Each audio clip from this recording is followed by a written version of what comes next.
All righty, so now we are going to move on to our afternoon agenda here. We're going to talk grassroots organizations are making a big impact, panel discussion with Community Cats grants graduates. We have Brianna Lovell Myers. Bree is our moderator. Bree manages the Community Cats grants program with the Community Cats podcast, from application review to fundraising and beyond.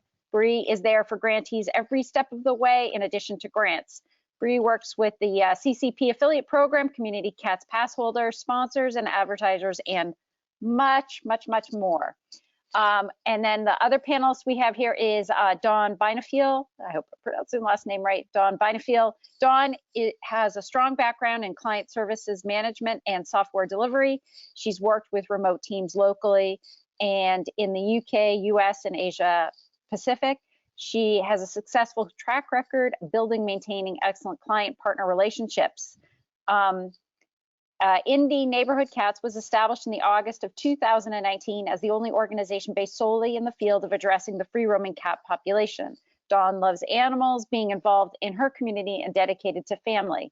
Kristen Marston works full-time as a software engineer and volunteers full-time as a board member, foster kitty mom, and TNR program manager for Central Virginia Regional Rescue. CVRR is a 100% volunteer-based nonprofit dedicated to the rescue, rehabilitation, and adoption of regional animals into permanent and loving homes through education and community outreach. They aspire to eliminate the need for euthanasia as a means of pet population control. Kathy Stone is the co-founder and president of Operation Fancy Free. Operation Fancy Free began in August of 2013. After working in dog rescue for 10 years, Kathy and her husband, Brian, knew how little help there was for cats in their community. Statistics from the local shelter showed hundreds of cats being killed each year because no one wanted them. So Kathy and her husband started helping cats wherever and whenever they could. Their work gained support from the community, and in July 2014, Operation Fancy Free had earned its 501c3 status, and they've been just going nonstop ever since. All right, so I'm going to turn everything over to Bree. All righty, folks. Thank you so much, Stacy, and I want to thank all my panelists here, of course, for being here this afternoon. I have just a few slides that I want to go through before we get into our panel discussion. And I think to kick things off, I'm going to ask either Stacy or Kristen. I have a poll question for everybody. Before this presentation, or before you even saw the schedule maybe for this conference, I'm wondering how many folks even knew that Community Cats podcast had a grants program? I will launch that poll right now. All right. So simple question, yes or no, because I'm just, it's out there, it's available, but did you even know? So we have 57% don't know that we have a grant program. And then we have 43 that do. So there you go, Bree.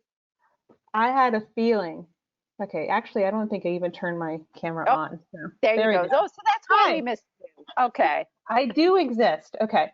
So I had a feeling that the bulk of folks might not even know. And so this is going to be a really great session.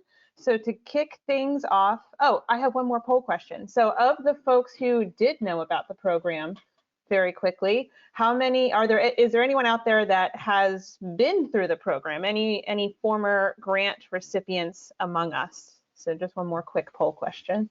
Sure. Have you or your organization received a grant from the CCP in the past?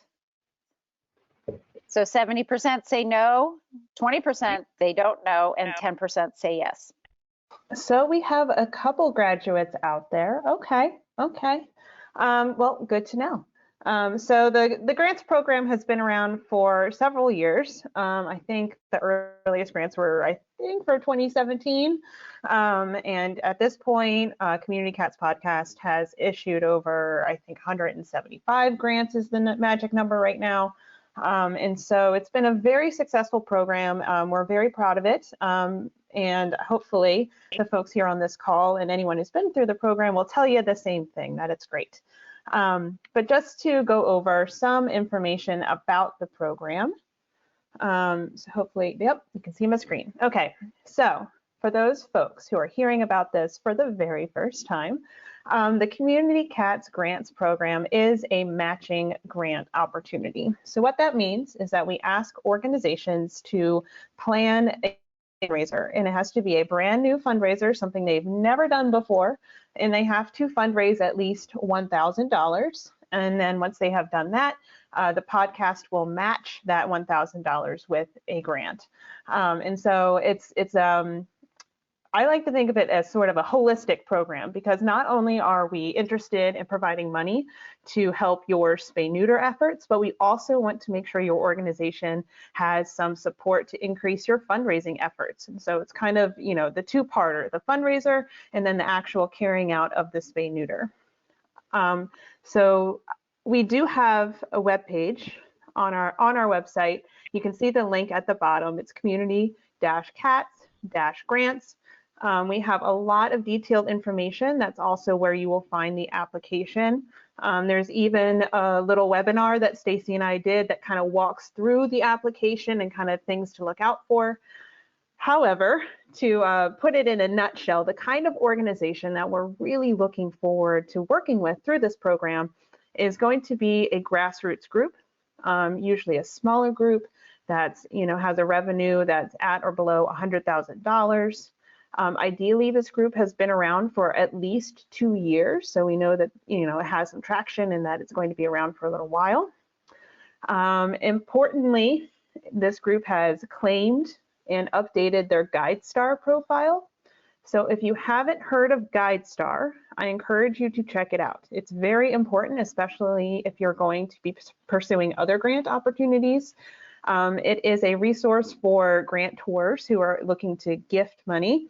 But basically, it is a place where you can share and be as transparent as possible about your organization. So you can do everything from share your mission and vision and programs, to uploading recent tax documents, to information about your board, your financials. You can get as transparent and open as you like.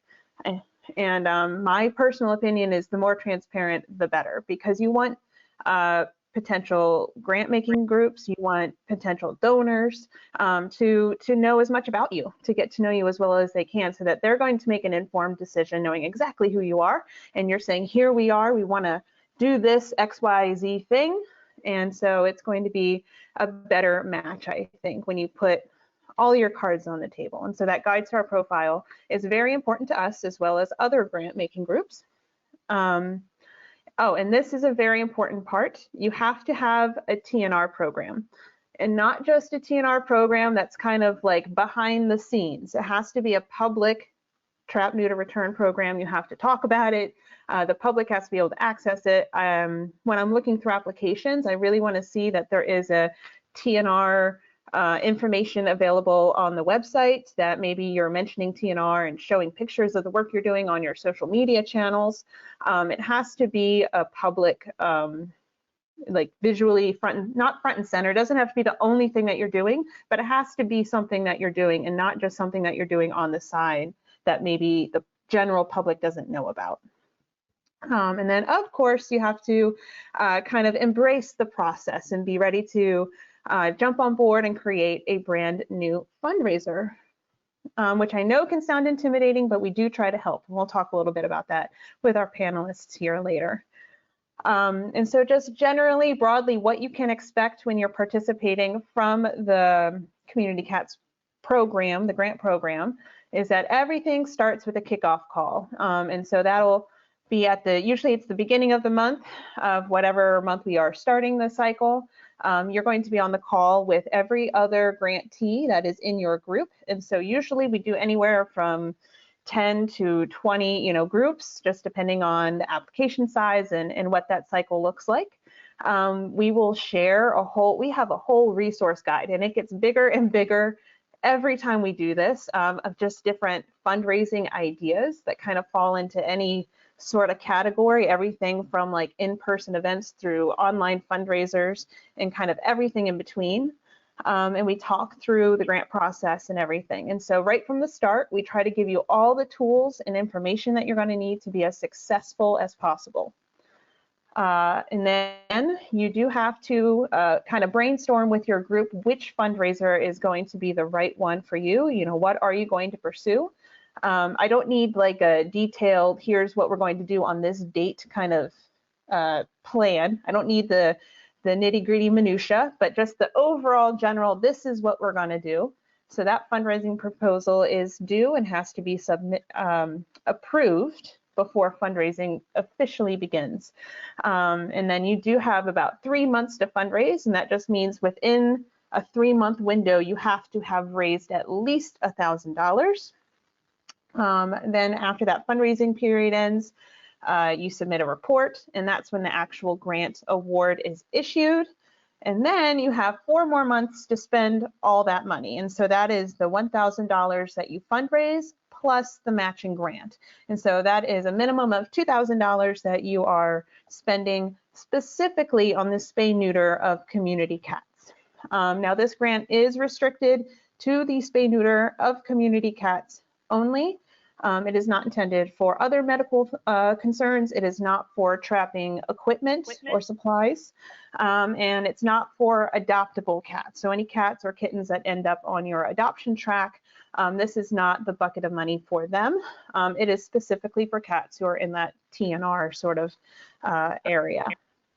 So in a nutshell, that is the grant program. And if anyone out there is thinking, I'm going to do that, I'm interested in learning more. I have some folks here who can tell you all about it. As Stacy introduced them, we have Dawn, Kristen, and Kathy here on the call with us. And so for right now, I'm going to stop sharing my screen and we're just going to have a conversation. So hold on, let me, where's my screen share? And yeah, there we go. We're going to pause that. And then we're over here. Hi guys, how's everyone doing? Good? Doing great. All right. So how I would like to kind of kick things off is I know that Stacy read everyone's bio at the start of the show, but just to kick us off here, I'm kind of going to go around the room and I'm going to ask everyone if you could kind of give us an idea of your organization, not just like your mission and a vision, but I'm more interested in knowing kind of how big your organization is. If you could tell me about the staff, the volunteers, kind of like the internal makeup of your organization, and then a little bit about the community that you serve. So are you rural? Are you more urban? You know, is it, how big is the area, or are you more condensed? Kind of give us a little bit of flavor about your organization and who you serve. And I'm going to start off by asking Dawn. Before you jump in, Bree, did you want the slide, the Ask the Grads slide to show, or you want that gone? I thought gone. Is it not gone? I still, but I can make it go away. Oh, okay. No, I'm going to stop. I know, I paused it instead of. There we go. Now we're good. Thank you. All right, so Dawn, if you could tell us about your group and then about your community. Sure. Well, my name is Dawn. I'm the executive director of Indy Neighborhood Cats. Indy Neighborhood Cats started in 2019.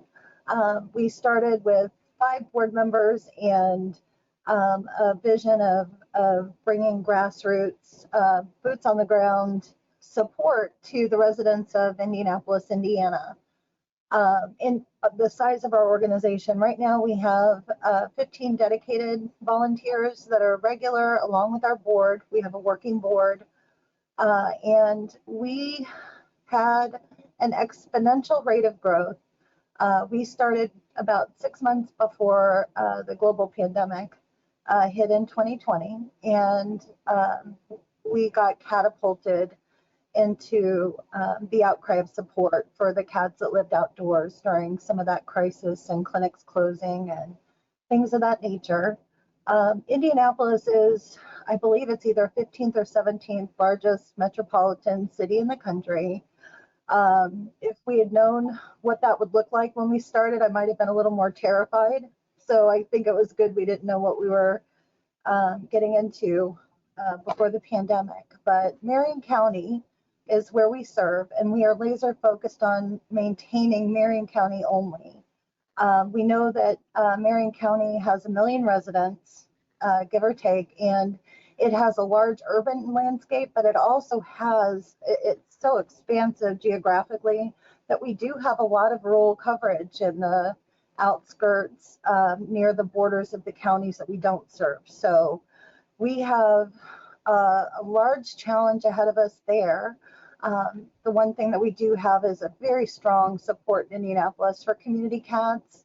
It all started in 2003 with a group called Indy Feral, and we are not rebooting Indy Feral, but we're repurposing to make sure that Indianapolis always has an organization where people that are caring for cats outside know where they can go to be directed to services. We provide 1,300 warm winter shelters this year to caretakers that take care of cats outside. We collect those throughout the year and build them. We have a food pantry delivery program that takes food to caretakers that are happily feeding and caring for colonies of cats but can't access that food due to disabilities or lack of transportation. And we have a strong TNR program and fixed 1,666 cats last year. It's, like I said, with 3 years in, it's been a rocky road for us, but we're very fortunate just due to the support of the programs in Indianapolis and animal welfare in general. Thank you, Dawn. So just to kind of reiterate, like you got started just a few months before COVID really hit everything, right? Right. Clinics just shut down here.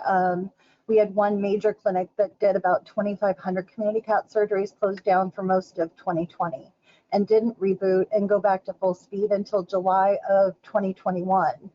So along with managed intake at our municipal shelter moved to managed intake for COVID, and they've kind of kept on that track. So we really lost a little bit of the shelter neuter return, which is where the municipal shelter will pick up unaltered cats, fix them if they're healthy and thriving, and return them back to their neighborhoods. So we believe we have about 3,000 to 5,000 cat deficit for the last 2.5 years as a city. But again, we have a very strong support system, partnerships with the bigger shelters and our municipal shelter to try to work on strategic initiatives to try to combat that the smartest way possible. So it's been a challenge. I can definitely imagine trying to start a TNR group right when all of the N stops. Yeah, that was fun, but it gave us an opportunity to get creative, and I think that was when Indianapolis as a city decided that we needed to have kind of an independent TNR organization so that a clinic that had a TNR program would be obligated to use that clinic for services. So as an independent organization, we established relationships with private vets, with for-profit clinics, anything we could do to get cats fixed. We were driving into rural areas to some high volume, low cost spay neuter clinics that are located in counties that have rural transport programs. So it was definitely a challenge. And, you know, we applied for the Community Cat Podcast Grant almost 3 months after we launched. We knew we needed funding, and we had heard about the Community Cat Podcast.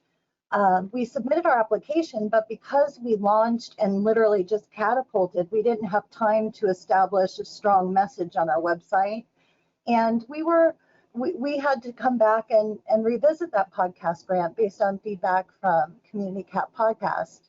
And it was very helpful, and it let us go back and make sure that our messaging was on target. So the podcast actually helped us, you know, get more information on our website to be more laser focused so people knew what we were about.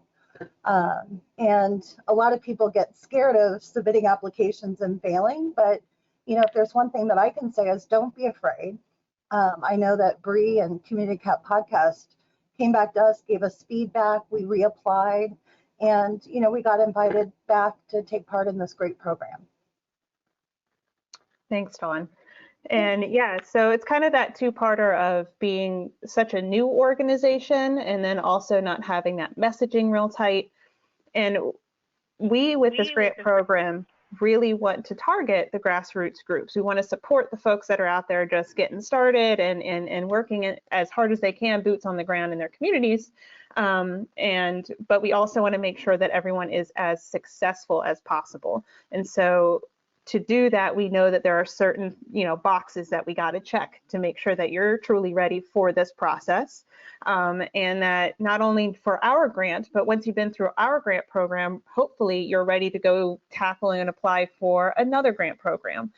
So if this is the first grant that you're applying for your organization, we really tried to make sure you have a good experience and that you get everything out of it that you need to. So not only are you getting money from us, but then you can continue that fundraising and keep that momentum going, approaching other organizations as well.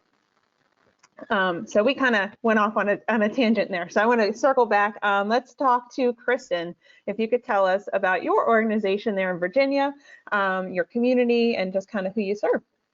Yeah, so Central Virginia Regional Rescue, aka CVRR, we are a very small, 100% volunteer-based organization. Broke off from a shelter, started our own thing, but I actually started as an independent trapper with a very small group of people. We were raising our own money, doing our own thing. And I found Central Virginia Regional Rescue, and after doing many board presentations to other rescues and shelters, they were the only one who took me on to create my own TNR program. They had nothing before I came on board. And it was in 2019, right before the pandemic hit in 2020, that we really started the TNR program. And they gave me a certain amount of money a month. It wasn't much, but we went ahead and got started. And now we're fixing 500 plus cats a year. We run completely off of donations, and this was actually the first grant we ever got for TNR. And have you gotten other grants since? We have applied. Wait, fingers crossed. Yes. All right. And then let's talk to Kathy. Can you tell me about your group and your community? Okay, my name is Kathy, and I'm with Operation Fancy Free. We are in a rural area of West Virginia. We're about a 30-minute drive from the capital of Charleston. We started in 2013, had worked dog rescue for a long time, way too many cats being killed at the local shelter. So we started doing TNR just privately, my husband and I. Everybody was just absolutely thrilled that we were trying to do something, so the donations started coming in, and it's just blossomed and been wonderful since then. When we first started in really getting our feet wet in 2014 and learning what we were doing right, what we were doing wrong, how we could save time, how we could save money, getting a vet in our corner to help us. As all of that was happening at the same time, it was nothing to have 20 colonies on our list of 20 to 50 cats. That was in 2014. Full circle around to 2021, we maybe had one colony with 20 cats. At this point in 2022, we have 0 colonies. So all of the big major colonies in Jackson County have been completed. Now we circle back to the ones of the people who have had stray cats dumped off, and they don't want a colony to get started, and we get on those right away. Where we're located here in Evans, we're very, very close to 2 different county borders. That's Roane County, West Virginia, and Mason County, West Virginia. So even though we can't afford as volunteers to go into these other counties, that's a long distance, not only for the volunteers, but the expense involved and being hard on the cats also. But we have been trying to reach out and help those 2 sister counties at least get a grip on the owned cats, the ones that are smaller groups of cats that can be brought to us, meet us part way with the cats, and let us try to get a handle on that. Our local shelter is very small. It's a very old shelter. It accommodates dogs. It's not a whole lot of friendly stuff there for cats. The year we started, there was 410 cats euthanized at our shelter, and in 2021, there was 1. So that's the power of TNR in Jackson County. We're no longer considered a distressed county. We're a very small group of volunteers. We have 5 board members. A lot of people, if I ask for help in any facet, somebody will jump in and help us do things.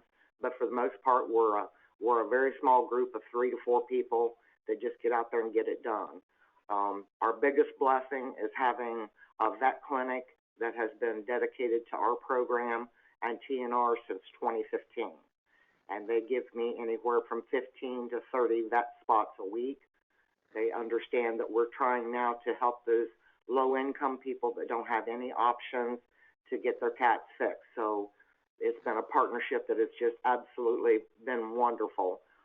We file for a lot of grants. We get a lot of grants. We're blessed by that. The Community Cats Podcast grant was a very nice one for us also. It was a lot of fun. So we're looking forward to 2022 being another good year for us. So we thank you. That is awesome. I loved hearing that when you started in 2014, you know, how high and how great the need was and how many colonies are on your list to, you know, fast forward to today when you're just doing maintenance. I mean, that's huge. It is. And I just kind of want to touch on this. I know, Kathy, you said you're all volunteer. Kristen, you're volunteer, right? Yes. Dawn, you're a volunteer, right? Well, we do have some contractors. So I went full-time in November to handle about 65% of our direct TNR program services, and then a very small amount for the general overhead and operation of the organization. But we had, like I said, we had an explosion. So we do have contractors that go out and trap, and they are paid to trap, but they're paid per cat. So we took a model that was, I think it started, we read about it in Miami-Dade County, where they were actually paying the public like $10 or something a cat to bring cats into the municipal shelter to get fixed in return. So we thought, wow, what if we could help? It helps us with our budget. It allows us to know exactly what we're paying per cat for like a contracted trapper. And we use our contracted trappers for strategic trapping. So we have a mobile home park initiative we're working on where we're forming formal partnerships with the mobile home park. We're hoping to substitute the money that they're paying for wildlife removal people to come in, or their maintenance people to come in and trap and dump cats in the city, which we know happens. And so we utilize our contracted trappers for that purpose. And then we are now starting to focus on how to build that volunteer force to help with some of our mass spay days. We do have 2 great clinics in the city. They both do mass spay days. They're doing 12 to 14 this year. So we need a volunteer force that can go out and maximize and pull in 50 to 60 cats for those spay days, so our contractors can work on the strategic trapping throughout the week. So we have 4 of those, and then myself. It's just been a different world. Since I don't come from animal welfare, I came to Indianapolis and had cats everywhere, and that's how I got started, just like everybody else on our volunteer force. We wanted to solve a problem. So we do have contractors, but we're about 90% all volunteer. And I think that the bulk of our groups that apply for this grant are either all volunteer, or maybe have, kind of like Dawn's model, have 1 staff member or maybe a couple part-time staff members. And so those are the organizations that we're working with, are the all volunteer, kind of like what Kathy said. You're like, we're just 3 to 4 people that get out there and get it done. And those are the folks that we're working with this grant program to make that happen. And so I do want to just kind of, and please be honest with everyone here, kind of what was your, in a few words, if you can kind of mention, like, what was your experience like with the grant program? How did you find the application? How did you find the experience of fundraising, our monthly check-in calls? What did you think of being a part of the Community Cats Grants program? And I'm going to start with Kathy. It was a very easy program. I enjoyed the camaraderie of everybody getting together and and trying to push each other to get things done timely. Just try to keep everybody, get it as simple as possible. I'm not great with webcams and all that technology stuff, but I did have to learn part of that. So I think overall, the entire process was very easy. The way I found out about it is I got an email from somebody. Now, I'm not even sure where the email came from originally, because I was not aware of your grant program until I got that email. So I think the whole program was very easy. It was fun. If you're not experienced in grant writing and things like that, then this is a good way to get your feet wet and learn how to follow deadlines, guidelines, and all that kind of stuff. So I thought it was great. Thanks, Kathy. Kristen, what would you say about it? It was much easier than I thought it was going to be. Good. That's what we like to hear. My first grant, I have no grant experience at all. Neither did anyone in our organization. And I was able to do most everything by myself. Yeah, we keep it simple. And I think I might have glossed over this when I was explaining the grant process, but for folks out there, during that fundraising period, it is 3 months, but we do have a monthly check-in call where you're getting online. We do a Zoom call, and it's with me and then everybody else in the grant group, which, like I said, could be 10, 20, however many organizations, just depending on the cycle. And so you're not only going to check in with me and tell me how you're doing, you're going to hear from everybody else. And so that is an opportunity to kind of hear ideas. I know a lot of folks are like, "Ooh, I like that idea. I'm going to jot that one down." Or some folks have just gone, "Oh, I'm having this trouble. I've run into X, Y, or Z problem." And then that is a great opportunity for other folks who have been there to kind of share what they have done in a similar circumstance. I have had people sharing resources. You know, we've gotten off, and the follow-up email includes a template to somebody's, volunteer training guide, and so it's a great way not just to fundraise and raise money, but those calls are a great way to network with people who are out there doing the same thing you're doing in communities, that are a lot like yours. Because time and again, no matter where folks are from, no matter what their city or town might, sound like or look like, I think the problems are usually the same. No one ever has enough, money. No one ever has enough time. There's always cats being abandoned. Those sorts of issues kind of ring throughout the industry. And so these calls are a great way to kind of connect and problem solve. And so I'm glad to hear, I know that Kathy mentioned them and Kristen, that there are opportunities to kind of make friends with folks online in the grant group. And brainstorm together. Yes, and the brainstorming. And I love the ideas that have come out of it, and the fundraisers that we've seen kind of come out of that. So just kind of dipping our toes into the fundraising portion, because I know that part can sound really intimidating, to come up with a brand new fundraiser. And for those of us who don't necessarily feel like we have a ton of time, or fundraising isn't like our niche, I get it. So what do we mean by brand new fundraiser?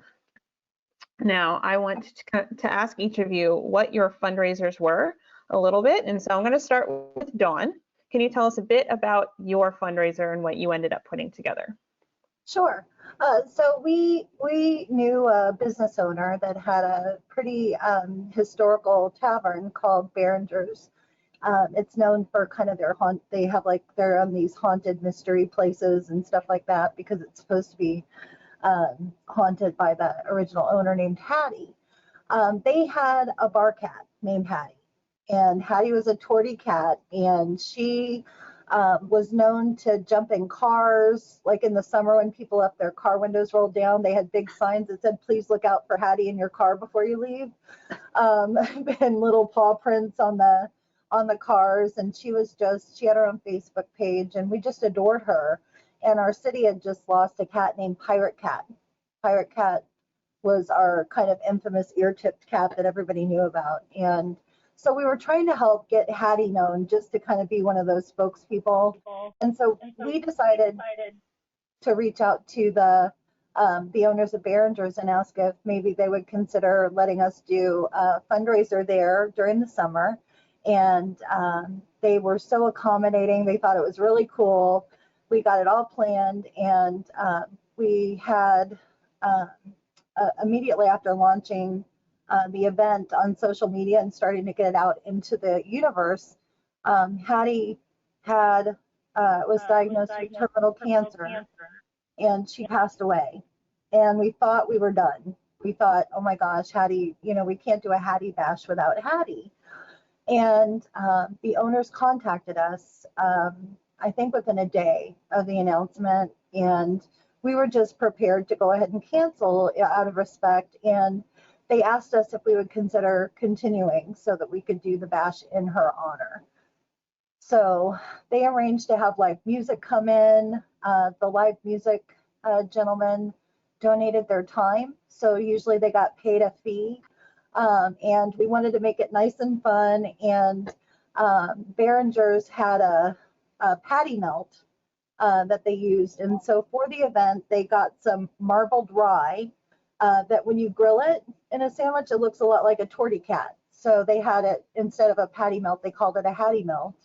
And anybody that ordered a Hattie melt, $1 of that would go to Indy Neighborhood Cats. And we ordered t-shirts, kind of like the one I'm wearing, for Team Cat. And we invited people over, and we had t-shirts for sale. We had a beautiful little table set up that had kind of some pictures of Hattie. And we didn't just have cat people come out to support Indy Neighborhood Cats. The patrons of Behringer's just converged that afternoon because everybody wanted to come and talk about Hattie. I mean, she was just so loved. And so we had little pictures you'll see on the table, and people came and told us stories about Hattie. And we had some plants that were left over that we had on the table, and we made just over $1,000 at the end of the day after all expenses. And it was something that now we can do every year. So every year we'll do an honor, we're now able to come to this pub and do an annual event in honor of Hattie. And so you made a new friend in the community. You have a tribute to a beloved community cat, getting the awareness out there. And you guys, it sounds like you had a great time with your Hattie melts and your trivia and games, yep. Meeting that fundraising goal. Yeah, it was really fun. And that was our first big in-person kind of social / fundraiser. It was so hard for us to come up with something new, because by the time we did get into a cycle, we did have 2 years under our belts. And in order to fix the number of cats that we're fixing, we have to fundraise. And we've been fortunate, again, with the support in the city. But yeah, we have a big garage sale that we do every year that we usually get about $7,000 or $8,000 out of over a weekend. And so when we thought, oh my gosh, how are we going to come up with another event? What haven't we done yet? That was kind of very intimidating. But it just all kind of came together. If there are cats in your area that people know about, or we have some strong support with our municipal shelter and do events there. You may find that especially the municipal shelters would love to work with TNR groups in the community because they're diverting those cats from their shelters. So it was some luck and a lot of the community support for community cats, but we did have a lot of fun. I can't imagine now not having that event every year. So we're just so thankful for that experience. And Bree, you touched on getting together with the other people in our group. And for me, that was the first time I talked to TNR people that were running TNR programs in other areas, because we started right before COVID. And so there weren't a lot of times for social gathering and things like that. So it was just really great to hear other people that were part of what I call my tribe. That was really great, just kind of knowing that there were people out there and could build a support system and have the same struggles at whatever scale, because it's not the scale that's important, it's the work you're doing, like Kathy and what she's done in West Virginia. I long for the day in 20 years when we get to that maintenance part. So I'm just so excited to know people that have done it and do it, you know, better and learn from people. So we're just very fortunate for this whole experience. Thank you, Dawn. In terms of fundraising, so Dawn's event was an in-person, you know, she had a table, worked with a venue, and I think that's a lot of what we think about when we just say come up with a fundraiser. And there's absolutely nothing wrong with that. I love those fundraisers, but it's not the only way to fundraise. And so if you have kind of a different set of resources, different time, you can come up with different ways to raise money. And so I kind of strategically invited these three here today because all of their fundraisers were different. And so Kathy, I want to touch on your fundraiser because she specifically celebrated their 9-year anniversary and they really creatively used the number 9. Can you tell us about your fundraiser, Kathy? Yes, it was labor intensive was very low on this one, which I like to try to keep things as simple as possible. So it coincided with the beginning of our 9th year, which was a good way to publicly remind people how long we've actually been doing this in the community. So we had the Cat of Nine Palooza, and everybody loves matching fundraisers. Everybody loves those.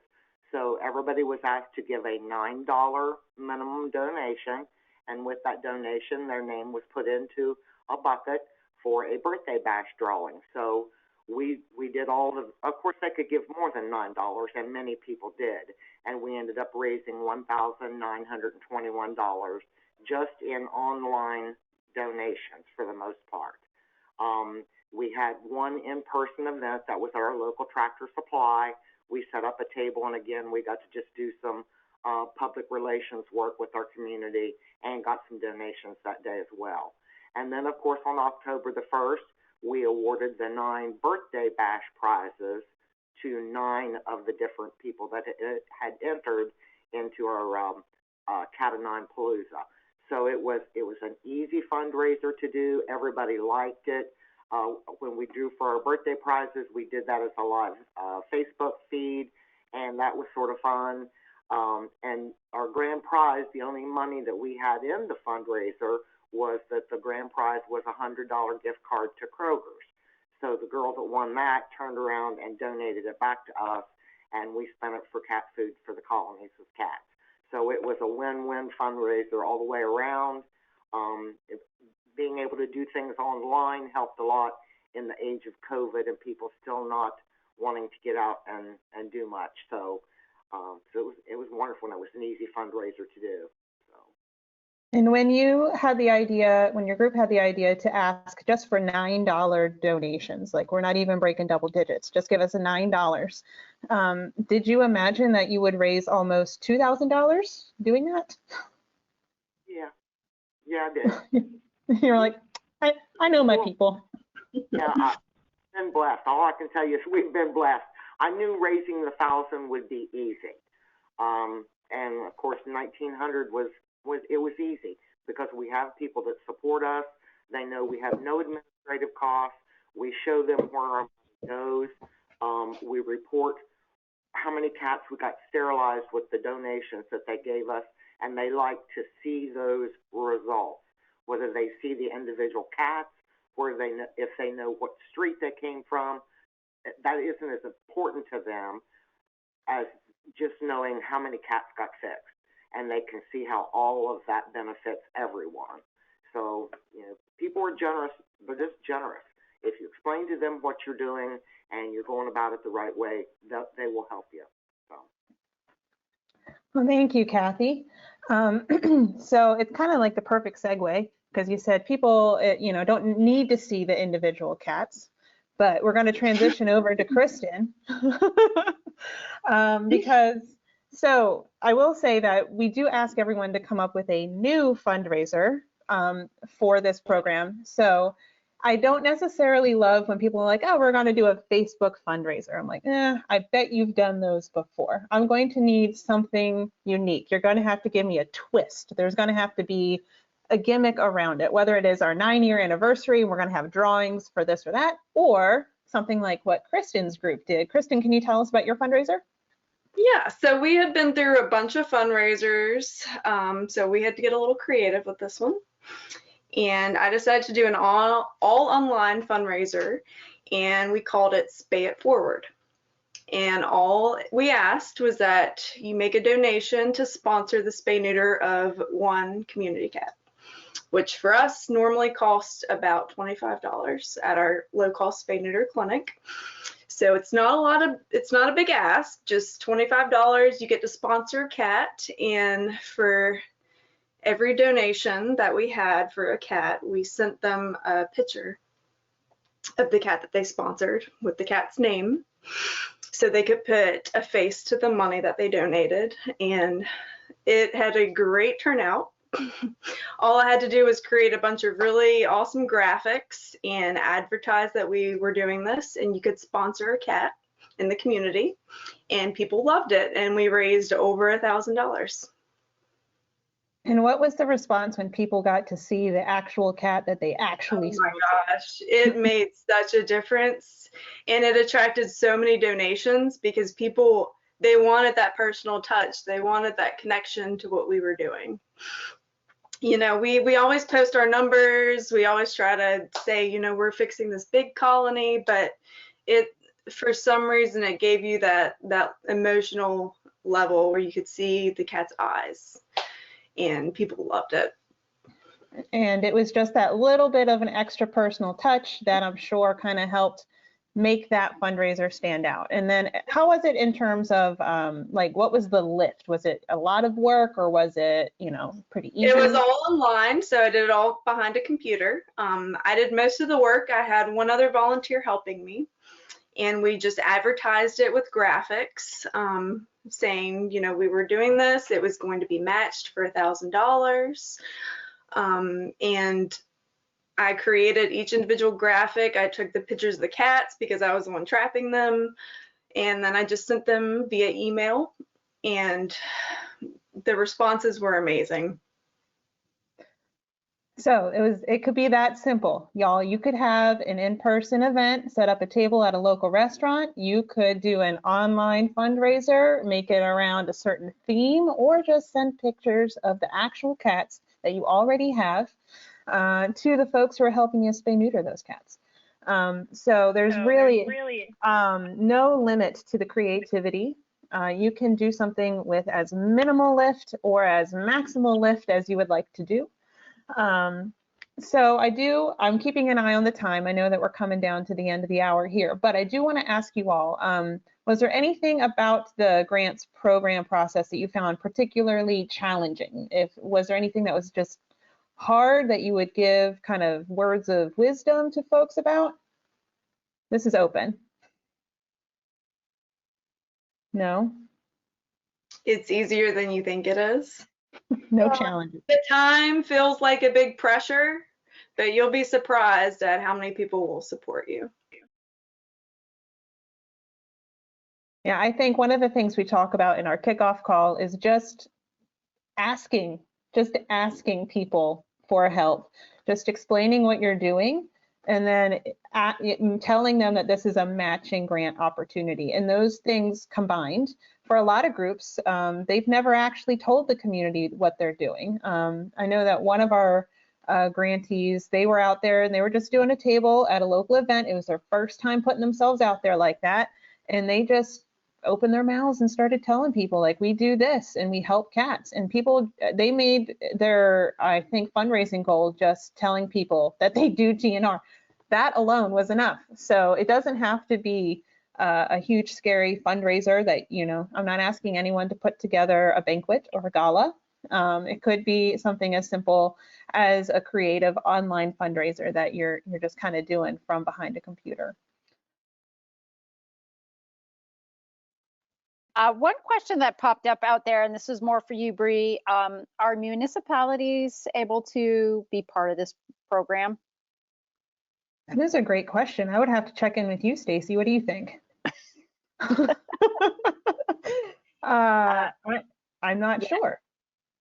I would say in general, most likely your budget may be less, maybe more than 100,000 a year. So it might be a friends of group. Sometimes municipalities have a friends of, and so it would probably go through that branch if possible. And we have also had the question about outside the United States too.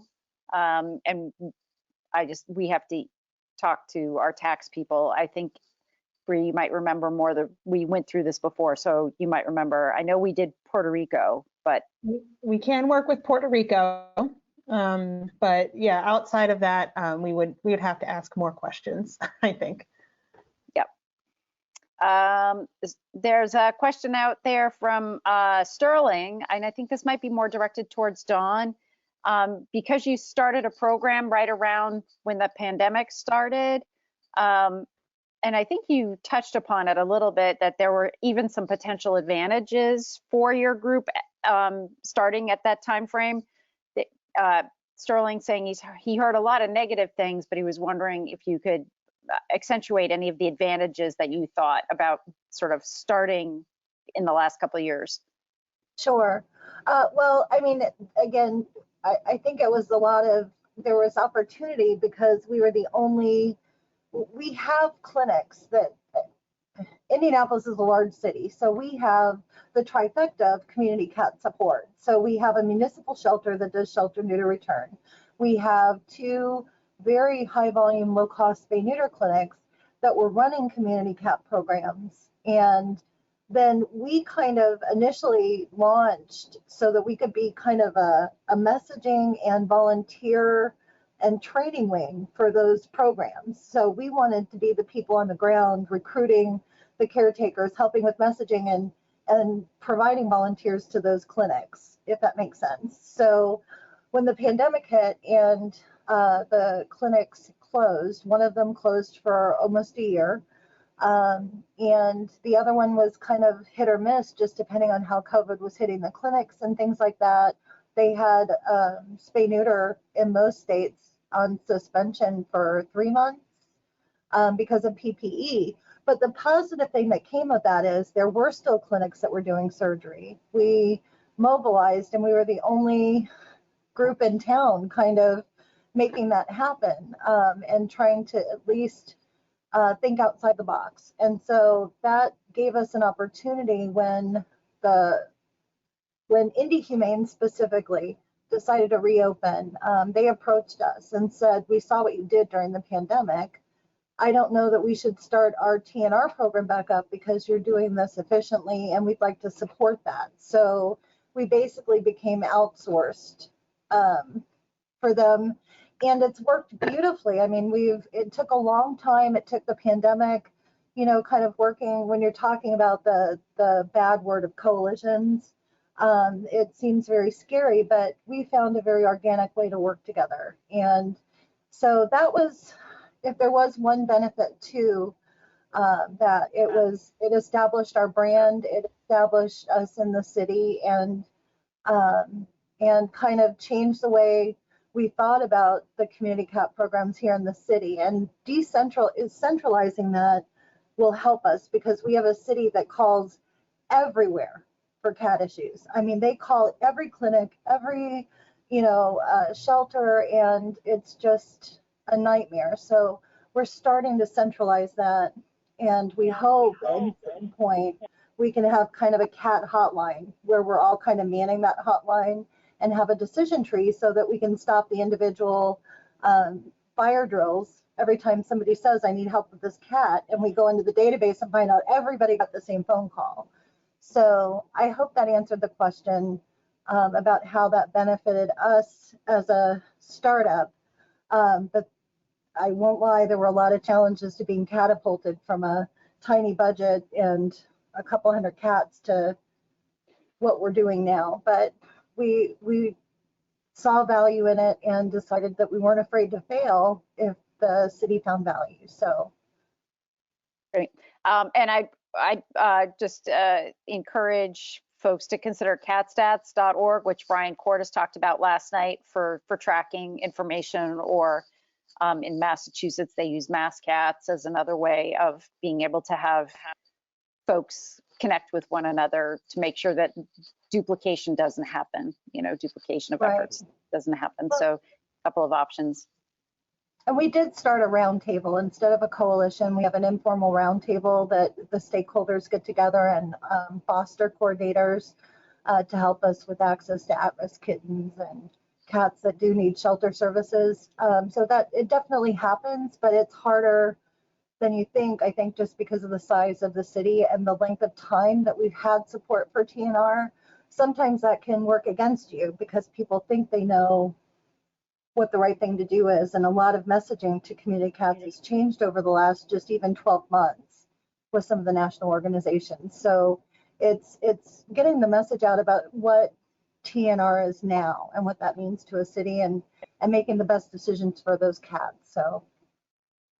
Right, and whoever is responsible for them, if anybody is responsible for them at that particular time, for sure. Right. Another question we got out in the wings was, can you do the Community Cats Grants program twice? And the answer to that is yes, you can. The other is that I think maybe Bree, you should mention is sort of we're restructuring the calendar a little bit this year. So you want to sort of talk about deadlines and how we're going to do the groups and all that stuff? Excellent. Yes, I would love to. I was hoping I'd get a moment for this. So yes, so moving forward, we're going to have 2 grant cycles per year. There's some information about this again on the website. The link is there at the bottom. So we are going to have the next application deadline is in February. So all applicants will be notified by the end of March, and then with our fundraising set to begin in April. And so there's kind of a spring, summer, and then a fall, winter. So your application deadlines to keep in mind are the end of February and then the end of July. And so I kind of I talked about the timeline and I kind of put it up here because I know some folks have different constraints around maybe whether or not they can spay neuter through the winter, or whether they would prefer to do that during the summer. If you have a fundraiser in mind, but it's more like, for instance, if you have a great idea for a fundraiser, but it's very Christmas or holiday themed, maybe you wait and apply for the fall winter cycle. So just some things to keep in mind, where on the calendar it fits best for you and your group. But you can go to the website, check it out. There is a little, in addition to this here session, there's a little webinar that walks through the application. And you can always ask us questions at grants@communitycatspodcast.com. Thank you. So in the interest of time, I'm going to speed pass through a couple of little questions here, and then we will be, we'll pause for a bit of a break this afternoon before we have our last 2 presentations.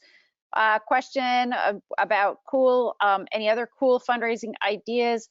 Have we ever had a group go bad or wrong? And I would say that the only, we've had some folks that weren't able to raise the full $1,000 with various efforts, and we've had groups drop out because just timing didn't work right. Some groups are, run by one person and say they get sick or a family issue or job or something happens.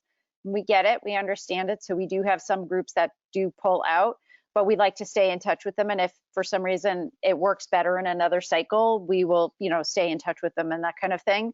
But I'd say the only thing that's gone like bad or wrong is just they haven't reached their goal. But what we do is we'll match that up to, so if they do $697, we'll match the $697. It's not that they don't get the match, it's just they don't get the full $1,000. Have community colony caretakers. I think this is a question, there's a question here for Dawn, which we'll cut and paste it over to you, Dawn, and then you can reply to it. I think this is directed towards you. Oh yes, okay, so there is a a graduate out here. So she did, they did a great fundraiser. They did drag queen bingo and raised, okay, Donna, you say you raised over $14,000. Is it 1,400 or 14,000? Because I don't remember 14,000. So I think $1,400 there, but she got very excited. And if you correct me if I'm wrong, if it's 14,000, but she said it was a lot of work, but it was great. So. So she's not correcting me though. So anyway, so wouldn't that be great to have as your first fundraiser, raise 14, oh, it was $14,000. Whoa. So, oh, she's saying she didn't do it for the grant. Sorry for the, yep, but it was one of their first a great fundraiser. Raised 14,000. So it's a fundraising idea, drag queen bingo. Anyway. Someone has done that for the grant though. It was before me, but I remember hearing that when I was onboarding. That was one of like the standout fundraisers, was either a drag queen bingo or like a brunch sort of situation. But you know, tap into anyone who's in your community that might draw a crowd, I say. Excellent, excellent. Well, everybody, thank you so much. Thank you for everything that you've done. Oh, Community Cats grants also, we issue about between 40 and 50 grants a year. So in these two groups, someone was asking how many groups do you accept? So in each cohort, I guess we would say we're accepting between 20 to 25 groups, maybe a little bit more than that, assuming some folks might drop out or whatever.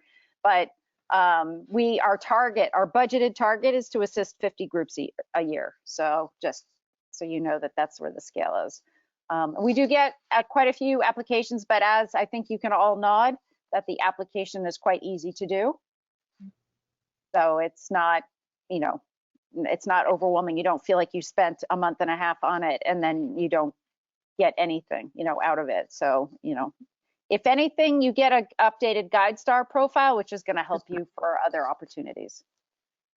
So as you can tell, I'm very vested in this program. I love it. It was the spinoff from my the mentoring program that I did with the Merrimack River Feline Rescue Society, where I had mentored. I did that in partnership with PetSmart Charities. And I had mentored 80 groups, but I had 400 groups on the wait list. And so I wanted to make sure that there was some opportunity for us to work with groups, even though it wasn't as lucrative as the PetSmart Charities grant that I had, but at least I figured something's better than nothing for sure. So thank you so much, everybody. Bree, thank you so much for running the program. And